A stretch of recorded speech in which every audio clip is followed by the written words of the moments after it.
Mark chapter 8. Jesus feeds the 4,000. During those days, another large crowd gathered. They had nothing to eat, so Jesus called for his disciples to come to him. He said, "I feel deep concern for these people. They have already been with me 3 days. They don't have anything to eat. If I send them away hungry, they will become too weak on their way home. Some of them must have come from far away." His disciples answered him, "There is nothing here," they said. "Where can anyone get enough bread to feed them?" "How many loaves do you have?" Jesus asked. 7, they replied. He told the crowd to sit down on the ground. He took the 7 loaves and gave thanks to God. Then he broke them and gave them to his disciples. They set the loaves down in front of the people. The disciples also had a few small fish. Jesus gave thanks for them too. He told the disciples to pass them around. The people ate and were satisfied. After that, the disciples picked about 7 baskets of leftover pieces. About 4,000 men were there. Jesus sent them away. Then he got into a boat with his disciples. He went to the area of Dalmanutha. The Pharisees came and began to ask Jesus questions. They wanted to put him to the test, so they asked him for a miraculous sign from heaven. He sighed deeply. He said, "Why do you people ask for a sign? What I'm about to tell you is true. No sign will be given to you." Then he left them. He got back into a boat and crossed to the other side of the lake, the east of the Pharisees and Herod. The disciples had forgotten to bring them bread. They had only 1 loaf with them in the boat. "Be careful," Jesus warned them. "Watch out for the east of the Pharisees, and watch out for the east of Herod." They talked about this with each other. They said, "You must be saying this because we don't have any bread." Jesus knew what they were saying, so he asked them, "Why are you talking about having no bread? Why can't you see or understand? Are you stubborn? Do you have eyes and still don't see? You have ears and still don't hear? And don't you remember, earlier I broke 5 loaves for the 5,000. How many baskets of pieces did you pick up?" 12, they replied. "Later, I broke 7 loaves for the 4,000. How many baskets of pieces did you pick up?" 7, they answered. He said to them, "Can't you understand yet?" Jesus heals a blind man. Jesus and his disciples came to Bethsaida. Some people brought a blind man. They begged Jesus to touch him. He took the blind man by the hand. Then he led him outside the village. He spit on the man's eye and put his eyes on him. "Do you see anything?" Jesus asked. The man looked up. He said, "I see people. They look like trees walking around." Once more, Jesus put his hands on the man's eyes. Then his eyes were opened so that he could see again. He saw everything clearly. Jesus sent him home. He told him, "Don't go into the village." Peter says that Jesus is the Christ. Jesus and his disciples went on to the villages around Caesarea Philippi. On the way, he asked them, "Who do people say I am?" They replied, "Some say John the Baptist, others say Elijah, still others say one of the prophets." "But what about you?" he asked. "Who do you say I am?" Peter answered, "You are the Christ." Jesus warned them not to tell anyone about him. Jesus tells about his coming death. Jesus then began to teach his disciples. He taught them that the Son of Man must suffer many things. He taught them that the elders would not accept him. The chief priests and the teachers of the law would not accept him either. He must be killed and after 3 days rise again. He spoke clearly about this. Peter took Jesus to one side and began to scold him. Jesus turned around and looked at his disciples. He scolded Peter. "Get behind me, Satan," he said. "You are not thinking about the things of God. Instead, you are thinking about human things." Jesus called the crowd to him along with his disciples. He said, "If anyone wants to come after me, he must say no to himself. He must pick up his cross and follow me.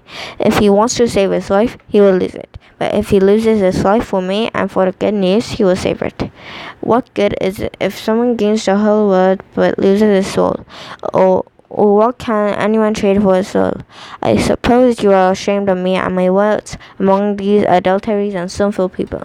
Then the Son of Man will be ashamed of you when he comes in the Father's glory with the holy angels."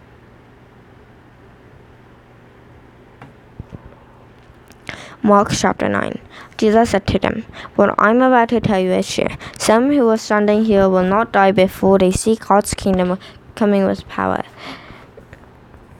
Jesus' appearance is changed. After 6 days, Jesus took Peter, James, and John with him.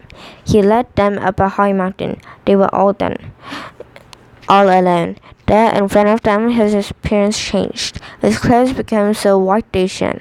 They were whiter than anyone in the world could bleach them. Elijah and Moses appeared in front of Jesus and his disciples. The two of them were talking with Jesus. Peter said to Jesus, "Rabbi, it is good for us to be here. Let us put up 3 shelters. One will be for you, one for Moses, and one for Elijah." Peter didn't really know what to say because they were so afraid. Then a cloud appeared and surrounded them. A voice came from the cloud. It said, "This is my son, and I love him. Listen to him." They looked around. Suddenly, they no longer saw anyone with them except Jesus. They came down the mountain. On the way down, Jesus ordered them not to tell anyone what they had seen. He told them to wait until the Son of Man had risen from the dead, so they keep the matter to themselves. But they asked each other what rising from the dead meant. Then they asked Jesus, "Why do the teachers of the law say that Elijah has to come first?" Jesus replied, "That's right, Elijah does come first. He makes all things new again. So why is it written that the Son of Man must suffer much and not be accepted? I tell you, Elijah has come. They have done to him everything they wanted to. They did it just as it is written about him." Jesus heals a boy who had an evil spirit. When Jesus and those who were with him came to the other disciples, they saw a large crowd around them. The teachers of the law were arguing with them. When other people saw Jesus, they were filled with wonder, and they ran to greet him.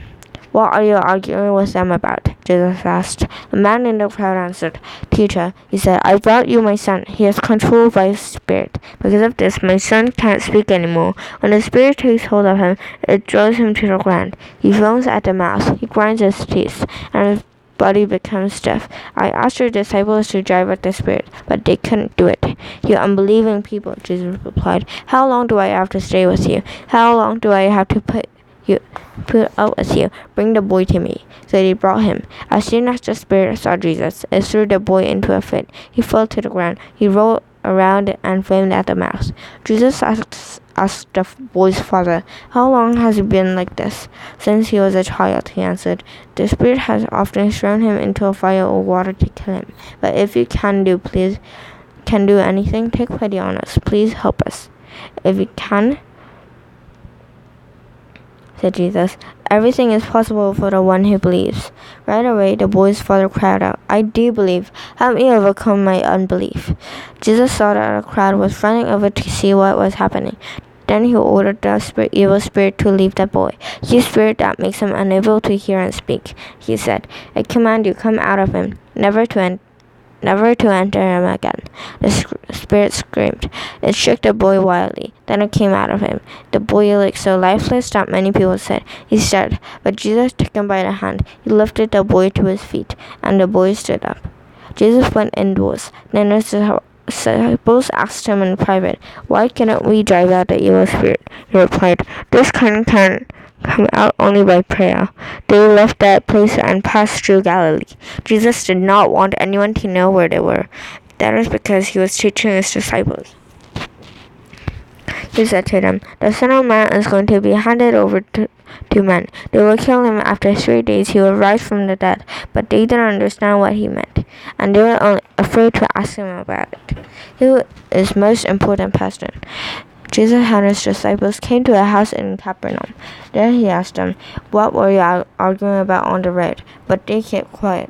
On the way, they had argued about which one of them was the most important. Jesus sat down and called for the 12 to come to him. Then he said, "If you want to be first, you must be the very last. You must be the servant of everyone." Jesus took a little child and had the child stand among them. Then he took the child in his arms. He said to them, "Anyone who welcomes one of these little children in my name welcomes me. And anyone who welcomes me doesn't welcome only me, but also the one who sent me. Anyone who is not against us is for us." "Teacher," said John, "we saw a man driving out demons in your name. We told him to stop because he was not one of us." Do not stop him, Jesus said. No one who does miracles in my name can in the next moment say anything bad about me. Anyone who is not against us is for us. What I'm about to tell you is true. Suppose someone gives you a cup of water in my name because you belong to me. That one will certainly not go without reward. Leading people to sin. What if someone leads one of these little ones who believe in me to sin? If he does, it would be better for him to be thrown in the sea with a large millstone tied around his neck.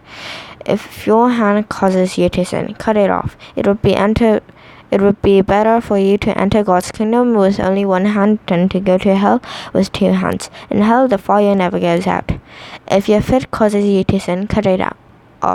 It would be better for you to enter God's kingdom with only one foot than to have 2 feet and be thrown to hell. If your eye causes you to sin, pluck it out. It would be better for you to enter God's kingdom with only one eye than to have 2 eyes and be thrown into hell. In hell, the worms do not die. The fire is not put out. Isaiah chapter 66, verse 24. Everyone will be salted with fire. Salt is good, but suppose it loses its saltiness. How can you make it salty again? Have salt in yourself, and be at peace with each other.